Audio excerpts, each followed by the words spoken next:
الرحمن الرحیم عن عائشہ رضی اللہ تعالی عنہا قالت قال رسول اللہ صلی اللہ علیہ وسلم تحروا لیلۃ القدر فی الفطر من الاشہر الاواخر من رمضان، رواہ البخاری۔ آج الحمدللہ تبارک و تعالی رمضان المبارک کا آخری عشرہ شروع ہونے والا ہے، تو اس حوالے سے آپ لوگوں کو لیلۃ القدر کی تلاش کی طرف سید الانبیاء صلی اللہ تعالیٰ علیہ وسلم نے جو حکم فرمایا اس کی طرف متوجہ کرنا مقصود ہے۔ اللہ رب العزت نے کلام مجید فرقان حمید رمضان المبارک کے مہینے میں نازل فرمایا، انا انزلناہ فی لیلۃ القدر۔ تو اس لیلۃ القدر کی تلاش میں جس میں رمضان المبارک کا نزول ہوا، اور وہ لیلۃ القدر 1000 مہینوں کی عبادتوں سے افضل قرار پائی، اس رات کو قرآن مقدس کا نزول ہوا،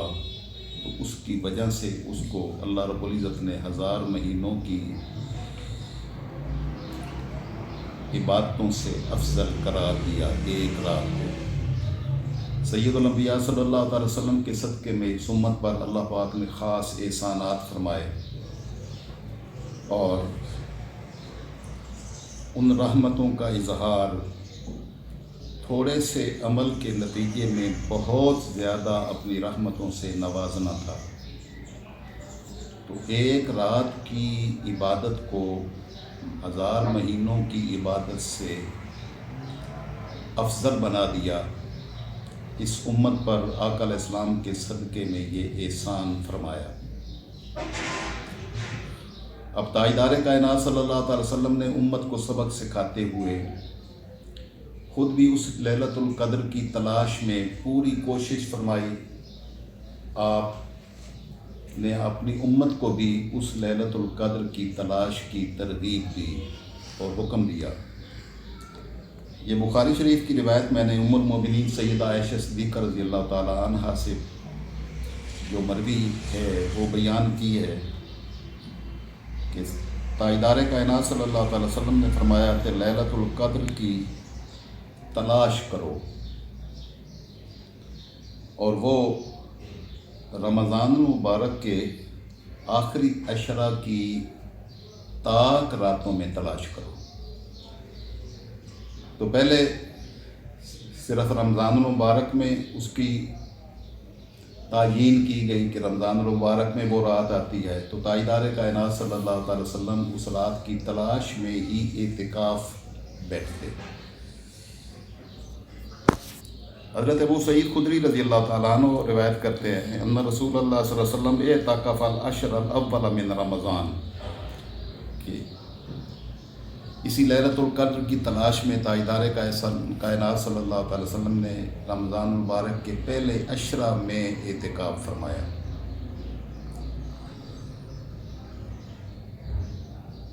ثم اعتکف العشر الاوسط فی قبۃ ترکیۃ،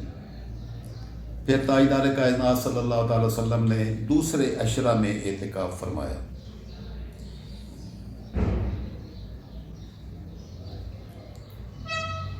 اور پھر ثم اتیت فقیل لی انہا فی العشر الاواخر، آقا علیہ السلام نے فرمایا کہ پھر میں اعتکاف میں اس لیلۃ القدر کی تلاش کے لیے آیا، تو مجھے ارشاد ہوا کہ یہ رمضان المبارک کے آخری عشرہ میں ہے۔ تو آقا علیہ السلام پھر رمضان المبارک کے آخری عشرہ میں اعتکاف بیٹھتے۔ اسی لیلۃ القدر کی تلاش میں اعتکاف بیٹھنے کو آقا علیہ السلام نے اپنی سنت بنایا، اور ہمیشہ اس کی تلاش میں رہے، تاکہ یہ رات جو اتنی برکتوں اور عظمتوں والی ہے، اس رات کو اللہ رب العزت کی بارگاہ میں عبادت بندگی اور اس کی بارگاہ میں سجدہ ریزی، ذکر و اذکار اور اللہ رب العزت کی بارگاہ کے ساتھ اپنا تعلق استوار کرنے میں گزارا جائے۔ رمضان المبارک کی راتوں میں اس کی تعیین نہیں کی گئی تاکہ لوگ 5 راتیں تو کم از کم اللہ رب العزت کی رضا کی خاطر عبادت و ریاضت میں بسر کریں، اور اس کے مخفی رکھنے کی یہی ضرورت تھی کہ لوگ عبادت کے واسطے کم از کم 5 راتیں تو جاگیں۔ اور یہ بھی شاید حکمت تھی کہ اگر اس کی تعیین کر دی جاتی تو جو لوگ اس میں اللہ کی بارگاہ میں بندگی کا فریضہ سر انجام دیتے وہ تو کامیاب اور سرخرو ہو جاتے، لیکن جو لوگ اس رات بھی عبادت نہ کر سکتے اور اس سے محروم رہتے تو وہ محروم الکل ہو جاتے۔ تو رب ذوالجلال نے آقا علیہ السلام کی امت پر شفقت اور رحمت فرماتے ہوئے اتنی بڑی عظمتیں، اتنی بڑی کرم نوازیاں آقا علیہ السلام کے صدقے میں عطا فرمائیں، اور تھوڑے سے عمل میں بہت لمبا راستہ طے کروا دیا۔ تو آقا علیہ السلام بڑی محنت، کوشش اور کاوش سے رمضان المبارک کے آخری عشرہ میں آپ اعتکاف بیٹھتے اور عبادت و ریاضت میں انتہا کر دیتے، اور بڑی محنت، مشقت، کوشش آقا علیہ السلام ان رمضان المبارک کی آخری راتوں میں فرماتے۔ پورا رمضان مبارک بھی آقا علیہ السلام بڑی عبادت اور ریاضت میں گزارتے۔ رمضان المبارک کے دوران جبریل امین آپ صلی اللہ تعالی وسلم کی بارگاہ اقدس میں قرآن مقدس کا دور کرنے کے لیے آتے۔ جبریل امین آپ کو قرآن مقدس سناتے اور آپ جبریل امین کو قرآن مقدس کی تلاوت کر کے سناتے۔ آخری طاق راتوں میں اس کی تلاش کو آقا علیہ السلام نے بیان کیا۔ مختلف صحابہ کرام رضوان اللہ علیہ اجمعین نے 27ویں، 29ویں، 23ویں، 21ویں، 25ویں، ہر ایک کو اپنے اپنے اعمال کے مطابق جو جو نصیب ہوا تو انہوں نے اس کا تذکرہ کیا۔ تو کچھ لوگ جو ہے وہ 27ویں کی رات کو ہی قرار دیتے کہ یہ لیلۃ القدر کی رات ہے، لیکن ابی بن کعب رضی اللہ تعالی عنہ زر بن حبیش فرماتے ہیں کہ سال تو ابی بن کعب فقلت ان اخاک ابن مسعود یقول من یقم الحول یصب لیلۃ القدر، کہ عبداللہ ابن مسعود بیان کرتے ہیں کہ جو ساری راتیں سال کی جاگے تو اس کو لیلۃ القدر مل جائے گی۔ تو آپ نے فرمایا کہ وہ تو بڑا لمبا راستہ ہے گویا۔ فقال رحمہ اللہ اراد ان اللہ یتقل الناس، تو انہوں نے یہ صرف اس لیے بیان کیا کہ لوگ صرف جو ہے نا وہ توکل کر کے نہ بیٹھ جائیں ایک رات پہ، بلکہ ساری راتیں جاگیں اور ساری راتیں عبادت میں گزاریں۔ تو ان ساری راتوں کو جب وہ زندہ کریں گے تو اس میں لیلۃ القدر بھی آ جائے گی۔ انہوں نے یہ جو بیان فرمایا تو یہ اس خاطر بیان فرمایا۔ اور حالانکہ وہ جانتے تھے کہ یہ لیلۃ القدر رمضان المبارک میں آتی ہے۔ اب صوفیاء کے نزدیک جو ہے نا وہ ہر شب قدر است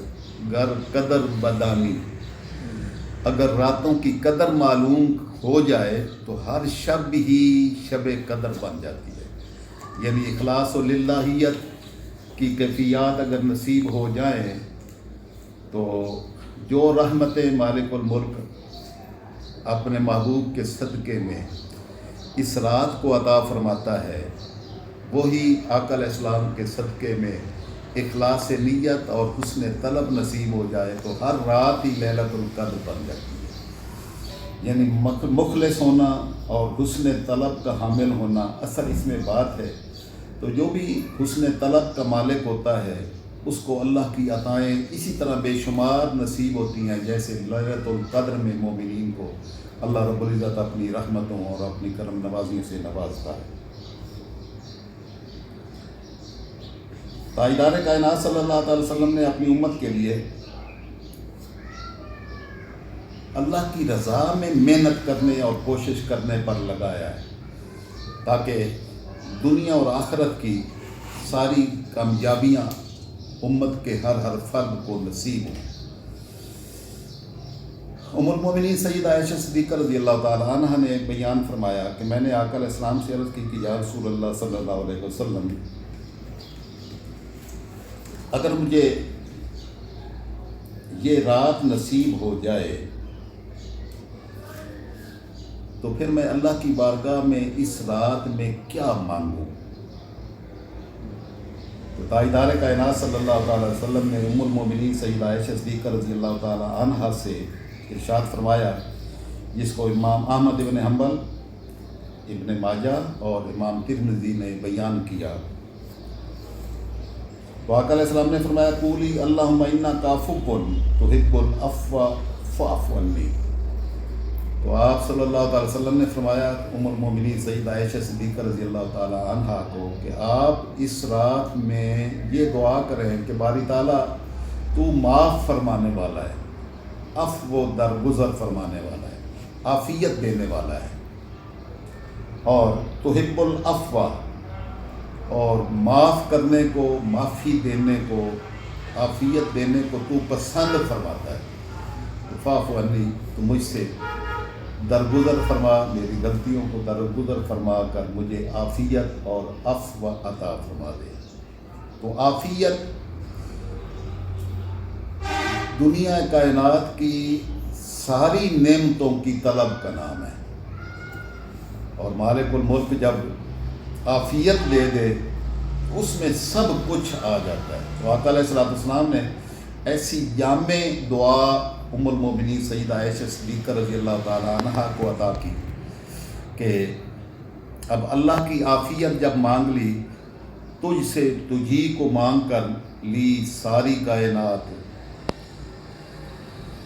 تو ساری کائنات ہی اسی میں آ گئی ہے کہ مالک الملک بس تو راضی ہو جا اور مجھے عافیت عطا فرما دے۔ اس میں آخرت کی بھی ساری نعمتیں ہیں، دنیا کی بھی ساری نعمتیں ہیں، اس میں صحت و شفا بھی ہے، اس میں اللہ کی عطا بھی ہے، اس میں بندگی کا شعور بھی ہے، اس میں حسن طلب بھی ہے، اور جو مالک نے اپنی کرم نوازیاں بندہ مومنین کے لیے رکھی ہیں وہ ساری اس میں شامل فرما دی گئی ہیں۔